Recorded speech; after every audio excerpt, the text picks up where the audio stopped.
Welcome to the Fatter Wallet Show, where faith meets finance and wisdom meets work. This is the show that explores how timeless principles of stewardship, wealth, and purpose can transform the way we live and build.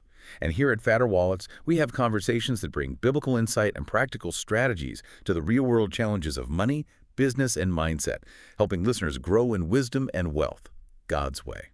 It's such important work. And today, we're diving into an idea that for a lot of folks, it just feels completely counterintuitive. It goes against almost everything we're taught about earning money. Exactly. We're exploring this, radical notion that maybe, just maybe, multiplying your income dramatically. It's actually easier in some ways than just grinding out those small, incremental gains year after year. That's the heart of it, isn't it? We're really looking at let's call them the spiritual principles of value, what really determines what we get paid. And how does that line up with our calling as, good stewards? Right. And it forces us to ask this fundamental question. How is it even possible that some people make 10, 12, maybe even 20 times more money than others? Are they really working 20 times harder? Probably not. Are they 20 times smarter? Maybe, maybe not. So what is it? Well, I often think back to this really eye-opening conversation I had years ago with a mentor. We were talking about someone incredibly successful, making a huge impact financially. And I kind of naively asked, so what do you think someone like that actually, makes? Okay, yeah. And the mentor just paused for a second, thought about it, and then dropped a number that just completely reset my whole framework for what was possible. He said, probably about $800,000 a month. Wow.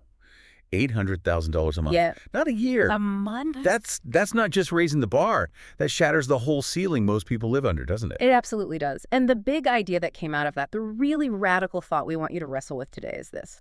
What if you could take your current yearly income and turn that into your monthly income? Okay, that sounds huge, almost unbelievable for many. But you're saying it's possible if we shift our focus away from just labor, right, towards this idea of stewarding assets. Like precisely. It starts there, understanding the fundamental difference between just working and building something that works for you. Okay, let's unpack that first big idea then. The stewardship of assets versus simply selling your labor. This feels like the foundation for everything else.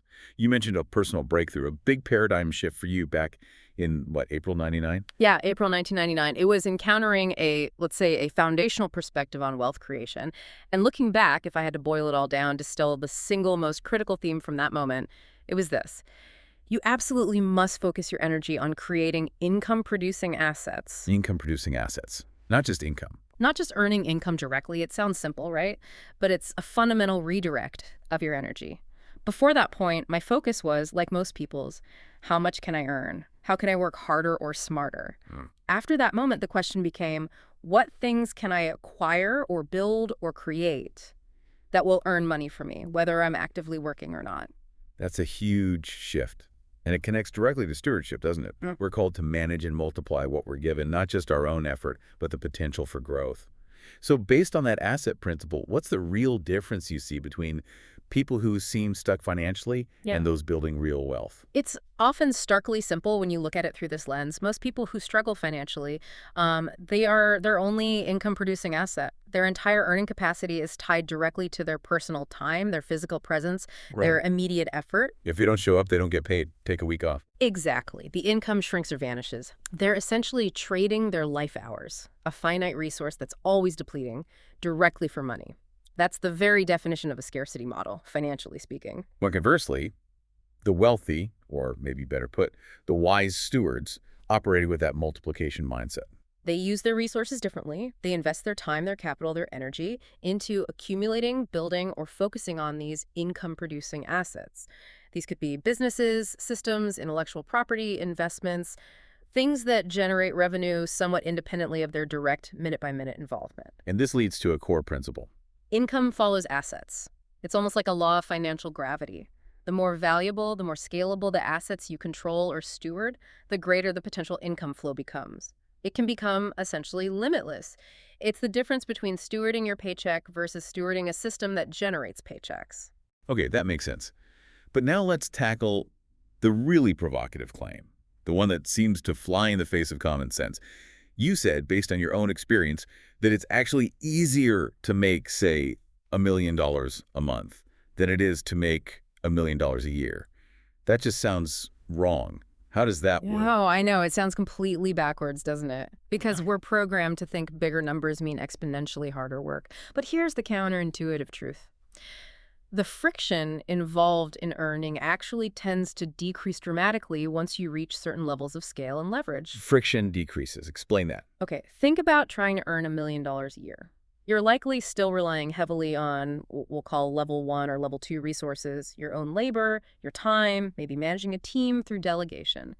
These methods have relatively high marginal costs. Meaning each extra dollar earned costs you almost as much extra effort or time as the dollar before it. Pretty much, yeah. There's a fairly linear relationship. You want to earn 10% more. You often have to work roughly 10% harder or longer or manage 10% more complexity. Now, contrast that with aiming for $1 million a month. Okay.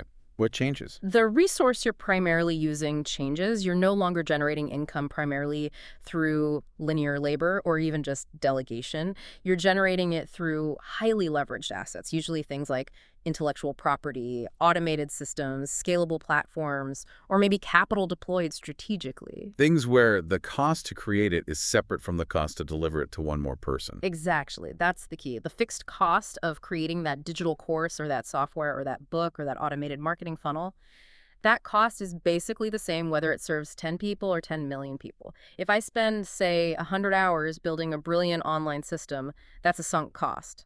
If that system then starts generating income, the cost of delivering it to the 10,000 first customer is virtually zero. Ah, okay. So the hard part isn't earning each incremental dollar. The hard part is building the engine that produces the dollars frictionlessly. You got it. The challenge shifts entirely. It moves from continuous effort to upfront creation and system building. Once that exponential engine is built and running smoothly, honestly, based on my own journey scaling things up, it genuinely becomes easier to make that million in a week than it took to make it in a month, then easier to do it in a day than a week. Because the system is doing the heavy lifting, not your personal time clock. Precisely. The faster the system moves, the less drag there is per unit of output, because you're relying on principles and systems, not just muscle and hours. So that traditional advice, aim for a steady 5% raise each year, that's actually the hardest, most friction-filled path because the marginal cost of each gain remains stubbornly high. You're stuck on the bicycle, trying to pedal harder instead of building a jet. Okay, that building a jet idea is the perfect segue into our next section, leveraging principles and overcoming our own internal programming. If superior leverage is the secret sauce, how do we find it? How do we build that jet? You mentioned learning about this from an unlikely source, a physicist on a plane. Yeah, it was one of those serendipitous conversations. Austin from Boston, his name was, flying from San Diego back to Baltimore. I was wrestling with connecting some different ideas about business and life principles, and I asked him, being a physicist, what was his favorite foundational principle? And you were probably expecting some complex equation, right? MC squared or something. Exactly. But he didn't give me an equation. He said something much more profound, I thought. He said, all principles are microcosms of each other. Meaning, if a principle is fundamentally true in one area, like physics, it must also hold true in some analogous way in other arenas like finance or relationships or even spirituality. Wow, that's a powerful lens for seeing the world. Everything is connected by underlying truth. It really is. It's the foundation of innovation, isn't it? Seeing a connection, a pattern where others just see separate things. Think about that famous entrepreneur who completely disrupted, 5 different industries? Computers, phones, music, movies, tablets. Steve Jobs. Yeah. How did he do that? He wasn't just a tech guy. He was a master synthesizer. He saw connections others missed. Like famously taking a calligraphy class in college, something totally unrelated to computers at the time. And applying that aesthetic principle to computer fonts. Exactly. He asked, why can't digital text be beautiful, like calligraphy? He connected art and technology. That synthesis, pulling a principle from one domain and applying it innovatively to another, changed everything. Okay, so let's use that physicist's logic. Let's take the principle of leverage, which is super clear in physics and transportation, and translate it directly to finance using that race analogy you mentioned. Perfect. Let's set up a simple race. Imagine you and I are competing. You're a fit runner. Me, maybe not so much. I've had some physical challenges. Let's say the race is 1 mile. You can run it easily. I might struggle, get exhausted, maybe not even finish. You win, hands down. That's level 1. Pure physical effort, just running. Okay, simple enough. My effort beats yours. Right. Now let's change the rules slightly. Let's say the race is now 2 miles for me, but still only 1 mile for you. Looks like you have an even bigger advantage, It right? seems like it, yeah. Unless I introduced the first level of leverage, a bicycle. Now, even though I have to go twice as far, I hop on my bike, I cover those 2 miles faster, go further, and use way less energy than you do running your single mile. Ah, the leverage multiplier. The bike, level 2. Exactly. The principle becomes clear. The person making more progress or more money in the financial analogy isn't necessarily working harder. They found a better tool, they acquired leverage. Now, let's escalate again. You get a bicycle too, so we're evenly matched on bikes for a 2-mile race. But I need to go 4 miles now. Okay, bike versus bike, but you have double the distance. Right. Unless I upgrade my leverage again, I show up in a car, level 3 leverage. Now, you're 2 miles on the bike versus my 4 miles in the car. It's no contest. I win easily, again, using less personal energy. The car represents a significantly higher level of leverage. And the final step. The final escalation. Imagine the race is now cross country. You're in the car, but I'm in a jet. Level 4 leverage. The jet doesn't try harder than the car. It operates on completely different principles, using vastly superior technology for the task of covering distance quickly. So bring it back to finance. What's the financial jet? The financial jet is things like highly scalable intellectual property, think software, best-selling books, hit songs. It's automated systems that deliver value 24/7. It's using capital itself to generate more capital through sophisticated investments or business building. It's leveraging communication to reach millions instantly. The person making 10x, 20x, 100x what you make isn't working 100 times harder. They are using a financial jet while most people are still running or maybe riding a bike. The principle is universal. Leveraged work isn't just easier, it's exponentially more effective and productive than laborious work. But if this is so obvious to the analogy, why don't more people build jets? You talk about this. Cultural, hypnotic, societal mechanism. What is that, and how does it keep people running? It's the pervasive, often subtle programming we receive from a young age, largely through our education system and, frankly, mainstream culture. It conditions us, almost hypnotizes us, into believing that success comes only through slow, steady, incremental steps over a very long time. Climb the ladder, pay your dues, get your 3% raise. It teaches us to value time spent over value created. Precisely. It trains us to be good employees, reliable cogs in the machine, measuring our worth by the hours we clock in. It never really teaches us how to acquire or use the kind of leverage that generates massive gains quickly. It actively discourages thinking that way, often branding it as risky or unrealistic. And so when someone like you comes along and talks about making your yearly income monthly, this programming kicks in, not as healthy skepticism, but as outright negativity. Yeah, and we absolutely have to distinguish between those two. Skepticism is good. It's smart. It says, okay, that sounds interesting, maybe a little out there. Show me the proof, explain how it works. I'll listen, but I need evidence. That's critical thinking. But negativism? Negativism is different. It's a closed door. It says, nope, impossible. My mind is made up. Don't bother me with facts or possibilities that challenge my current reality. It's often fear of change, fear of failure, masquerading as wisdom or prudence. It's the voice of that hypnotic mechanism protecting its territory. And this fear, this negativity, often shows up as resistance to acquiring the leverage itself. Right? People focus on the cost. How much does the bike cost? How much does the car cost? A jet. Forget it. Exactly. They ask the wrong question. How much does the leverage cost is a level 1 question. The level 3 or level 4 question, the stewardship question, is how much is it costing you not to have this leverage month after month, year after year? Ooh, that reframes it completely. The opportunity cost. It's potentially infinite. Every single day you delay pausing your financial running long enough to learn how to use the car or build the jet, you're forfeiting exponential future potential. People say, I don't have time to learn that new skill, I'm too busy running. Well, guess what? If that's your excuse next year, you'll still be running, just a year older and more tired. So the call to action is an act of faith, really. To pause the immediate, maybe comfortable grind long enough to invest in learning the leverage. It requires courage and focus, yes. A wise steward realizes that you can learn almost anything, coding, marketing, communication, investing well enough to start deploying leverage within about a year of dedicated effort. You have to be willing to slow down temporarily to speed up permanently, find the leverage, invest in it, time or money, and master it. That's the escape hatch from the treadmill. Okay, we've established why leverage is key and how mindset holds us back. Now let's get into the what. What kind of work actually provides this radical leverage? This brings us to section 3, The 4 levels of value. You frame this not just economically, but spiritually. Yes, because how we create value is deeply tied to the resources God has given us, from the physical to the spiritual. And we have to start by dismantling a common lie about value. The lie is that simply delivering more value, working longer hours, producing more widgets, sweating harder, should automatically result in exponentially more money. People get frustrated. I'm working twice as hard. Why aren't I paid twice as much? Because giving more of something low value doesn't make it high value. Precisely. Doubling your output of something the market doesn't value highly or that isn't scalable won't double your income. The truth isn't about doing more of the same. It's about learning to operate at a fundamentally higher level of value. And you connect this directly to our understanding of God's nature. Absolutely. Our God is a God of abundance, of multiplication, not lack or scarcity. Scripture tells us the gold is mine and the silver is mine, saith the Lord.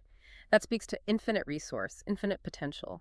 Wealth, seen rightly, is a spiritual outcome flowing from operating according to these principles of value creation, using the resources God intended for multiplication.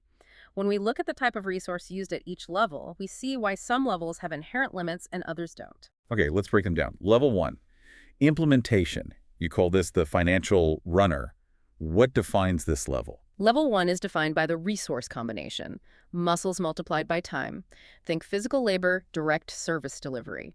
Your primary asset is your physical body, your effort, combined with the hours you put in. A physical resource multiplied by a strictly limited resource. Exactly. And that mathematical reality imposes a spiritual limit. You simply cannot generate an unlimited spiritual outcome, abundance, from a foundation built purely on limited physical resources and finite time. There's a built-in ceiling. So this is the person getting a better paying job, maybe moving from 15-hour to 25-hour. They got better running shoes, but they're still running. That's a perfect way to put it. They're still trading their finite time and energy directly for dollars. The income potential here typically ranges from minimum wage up to maybe $80,000 a year, perhaps touching $100 K in very specialized, high-demand physical trades.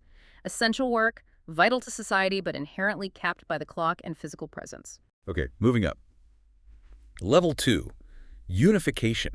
This is where we first see real leverage through delegation, right? The bicycle level. Correct. Level 2 is defined by a different resource mix. Management skills multiplied by people, multiplied by time. Here, you're not just using your own muscles and time, you're using your organizational ability, your leadership, a higher level intellectual asset to coordinate and leverage the time and effort of other people. So you're multiplying your impact through others. Yes. Managing people effectively is a higher spiritual and economic activity than just doing the task yourself. It's leverage via delegation. This naturally increases the income potential. What kind of range are we talking about here? Generally, incomes at level 2 might range from, say, $40,000 for a junior manager up to maybe $250,000 or so for a seasoned executive managing larger teams or complex projects. It's definitely a step up. But there's still a ceiling. You talk about wanting floors, no ceilings. Right. Level 2 is better, significantly better, but it often still involves a heavy time component. Managing people effectively still requires a lot of your personal time and attention. You're still, in many ways, trading your managerial time for money, albeit at a higher rate. You haven't fully escaped the time for money trap. And you draw a line here, calling it the wealth line. Yeah, I see a significant conceptual shift around that $250 K mark, give or take. Below that line, you might be earning a very good income, but you're often still deeply embedded in the operational system, managing the labor. True wealth creation, the kind with potentially no ceiling, really begins above that line as we transition away from managing labor and into designing and deploying resources that are inherently scalable and less tied to time, namely communication and imagination. That's where scarcity breaks down. All right, that brings us squarely into section 4, communication and imagination, the highest levels of value. Let's tackle level 3. Communication. The potential income here takes a massive leap. You said $100,000 up to potentially $100 million a year. And the core resource is surprisingly simple. It's almost deceptively simple. Your mouth, your words, language. It's the ability to craft and deliver compelling messages, whether spoken, written, or visual. This is a profoundly spiritual resource. And this forces that uncomfortable question, doesn't it? Yeah. How can someone just talking like a speaker, an actor, a singer, a successful author, maybe a top salesperson or consultant, How can they possibly earn exponentially more than someone doing back-breaking physical labor for 50 hours a week? It feels unfair to many. It feels unfair if you're stuck in the level one mindset where effort equals reward. But the market, and I'd argue spiritual principles, reward value differently. You are not paid based on the difficulty or the sweat involved. You are paid based on the level of value you provide, and its scalability. Scalability, that's the key word again. It's everything at this level. High-level communication creates two incredibly leveraged types of assets. One, messages that move the masses. Think of a book, a song, a viral video, a compelling speech. And two, conversations that create cash flow. Think high-stakes negotiation, effective sales dialogue, strategic consulting. And the scalability difference compared to level 1 or 2 is just astronomical. Think about it. A construction worker, level 1, hammers one nail in maybe 10 seconds. A manager, level 2, might coordinate 10 workers.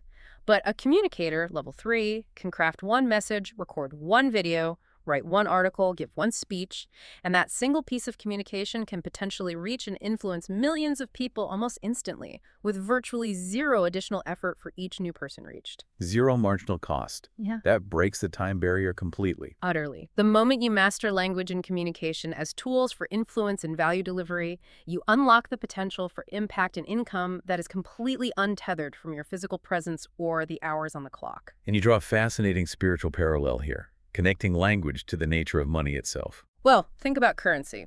What truly backs a dollar bill today? It's not gold, it's not the paper it's printed on, it's backed by two intangible spiritual forces. First, the message it carries, the collective agreement and belief, the faith that it has value and will be accepted.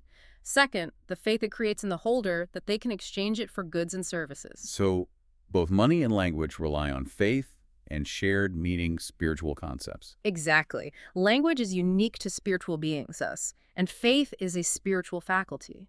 Therefore, mastering communication, this spiritual tool, is inherently a higher value activity in God's economy than merely leveraging the physical. It allows for creation and multiplication in ways physical labor cannot. Yet, despite its power, so many people are actively discouraged from developing this skill, that programming again. It's the tragic irony, isn't it? That cultural hypnotic societal mechanism often starts in childhood. Be quiet, children should be seen and not heard. We internalize these messages. We're told, oh, you're not a good writer, or public speaking is scary, or selling is manipulative. We buy into these limiting beliefs. And they become self-fulfilling prophecies. Completely. They trap us in the lower levels, making us believe the lie that wealth comes only from physical effort or managing others' effort, when the real exponential gains lie in mastering the power of the word, the message. Okay, let's ascend to the peak. Level 4, imagination, the financial jet.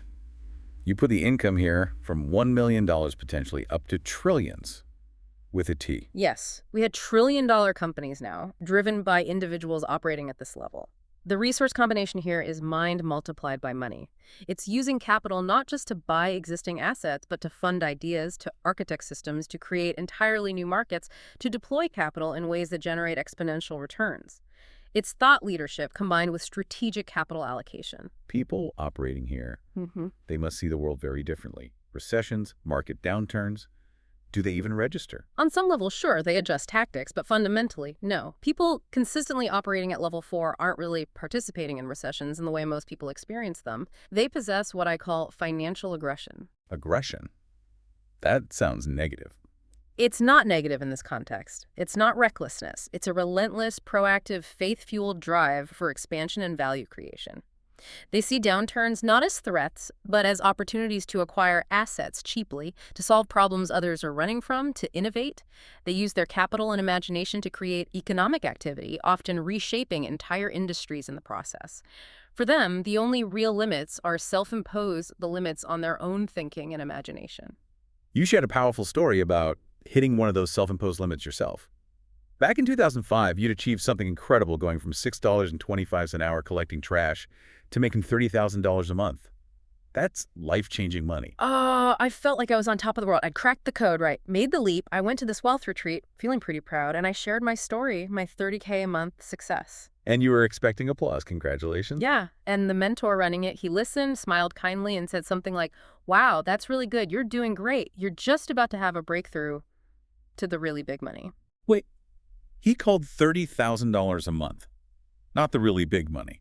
How did you react to that? Honestly, for a split split second, I was offended. I thought, did this guy just diminish my massive achievement in front of everyone? But then almost instantly, it was like another set of scales fell from my eyes. You realized. I realized he wasn't insulting me at all. He was inviting me. He was showing me a ceiling I didn't even know I had built in my own mind.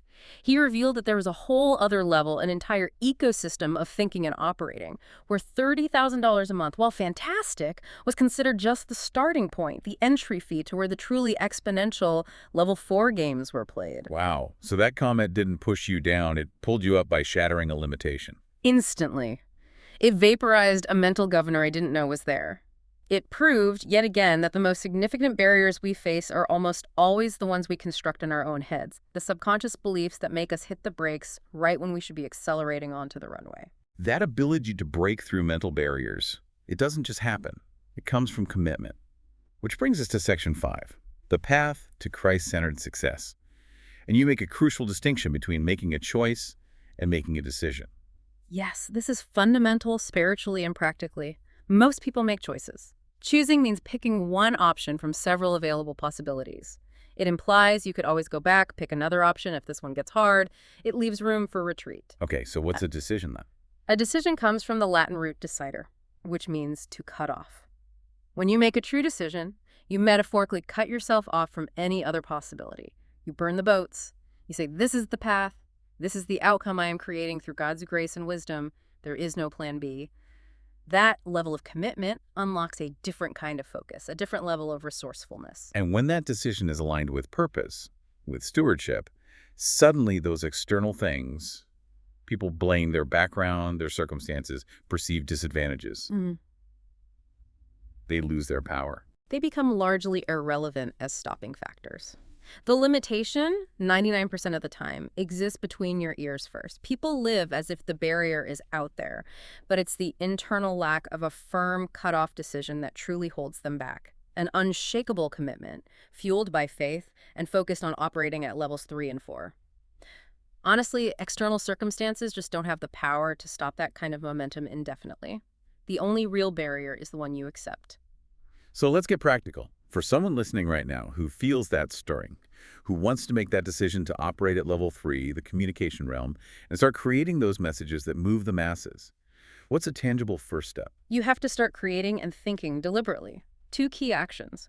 Read significantly more, especially outside your usual field, and watch significantly less passive entertainment like television. Feed your mind with diverse ideas to fuel that synthesis we talked about. And then, practically, one of the most powerful first assets to create is a book. Writing a book. That sounds incredibly daunting to most people. You mentioned the scary statistics yourself earlier. It does sound daunting, and the stats are sobering. 500,000 books a year published. Very few sell meaningfully. But that fear often paralyzes people before they even start. My own experience was instructive. I went to that conference, heard the stats, but decided to do it anyway. My first book, initially called The Ebony Treasure Map, I was cautious, did an initial print run of just 500 copies, self-published. Okay, 500 copies. A modest start. What happened? We sent one simple email announcement to the smallest I had back then. In the first week, we sold 900 copies. Wow. Outsold your initial print run almost immediately. Had to scramble back to the printer. It was immediate validation of the principle. If the message connects, if it offers genuine value, level 3 thinking, the market responds, the asset works. And today, those books, which are fixed cost, infinitely scalable communication assets, consistently generate $30,000 to $40,000 a month in passive income. Self-published. That's incredible leverage from a single type of asset. Now, what about the digital space? Online video, content creation. The potential leverage there seems even higher, right? Potentially, yes, because of the instant global distribution. But it also highlights how easy it is to operate without fully understanding the leverage available. My own journey with YouTube is a prime example. I started putting videos up way back in 2007. Early days for online video. Very early. But here's the embarrassing part.